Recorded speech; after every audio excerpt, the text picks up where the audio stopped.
and the help comes in. The Prophet's ambassador to Yathrib, Mus'ab ibn Umair, the young man, was greatly successful in conveying Islam. Within the first month, around 40 people had converted to Islam in Yathrib. By the next year, there were hundreds of converts. But most importantly, a number of elder noblemen from both the rival tribes of Yathrib, Aus and Khazraj, have come to Islam. This is because in the tribal society, if an elder takes a path, it's highly likely that that will trickle down. It will be adopted by others. In just 1 year, more people in Yathrib had come to Islam than the last 10 years of preaching in Mecca. As they accepted Islam, many realized that all their formal tribal politics and disagreements were pointless. Islam brought their hearts together. It united them. Mus'ab never acted harshly while he was communicating Islam. People challenged him, they mocked him, and he just told them, look, let's sit down and have a discussion as men. And if you like what I have to say, then you should accept it.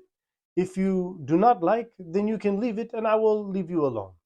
And that methodology of wisdom permeated through the city of Yathrib. The next pilgrimage season, a group came from Yathrib back to Mecca as they had promised the Prophet ﷺ the year before. 73 men and 2 women came and camped outside of Mecca during the pilgrimage season.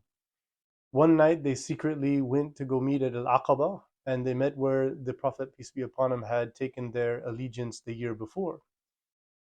As they offered their allegiance in renewing their commitment and in building and growing upon that commitment, the Prophet Muhammad, peace and blessings be upon him, then told them, if you are sure, and then I will accept your allegiance. But now I am asking you to give me protection as though I was one of your own, as though I come from your tribe.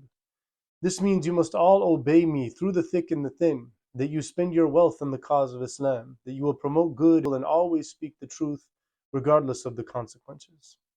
One among them said, and what is in it for us? Seemingly a natural response, and the Prophet said, eternal paradise. And that was something that soothed their hearts, because the desert life and life itself is not something to look forward to, it's something to struggle with. And so Islam gave them the ultimate solution. One of them said boldly, we are a people experienced in war. They had just been through a long war in Bu'ath. We are ready to support you and put our lives on the line.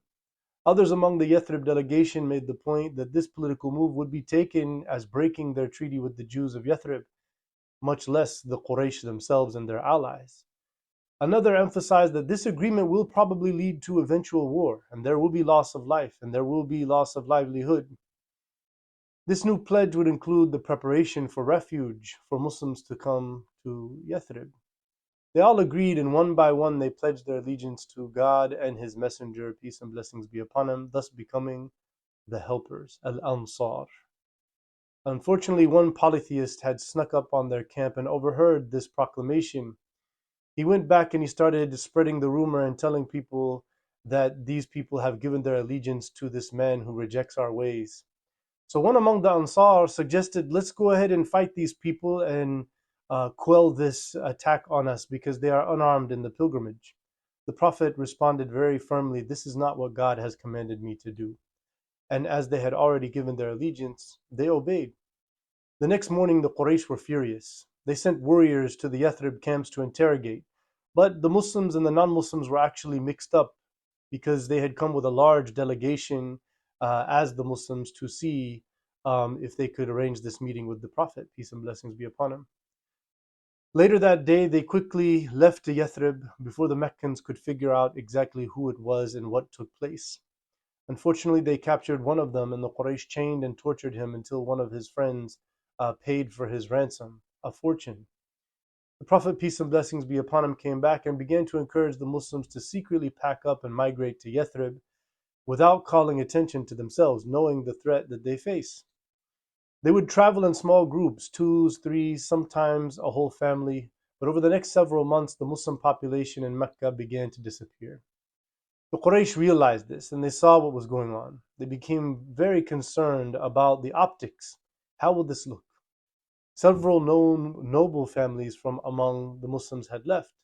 The Quraysh had 2 main concerns. Number one, what if Islam grows outside of Mecca and then they seek revenge for everything we've done to them?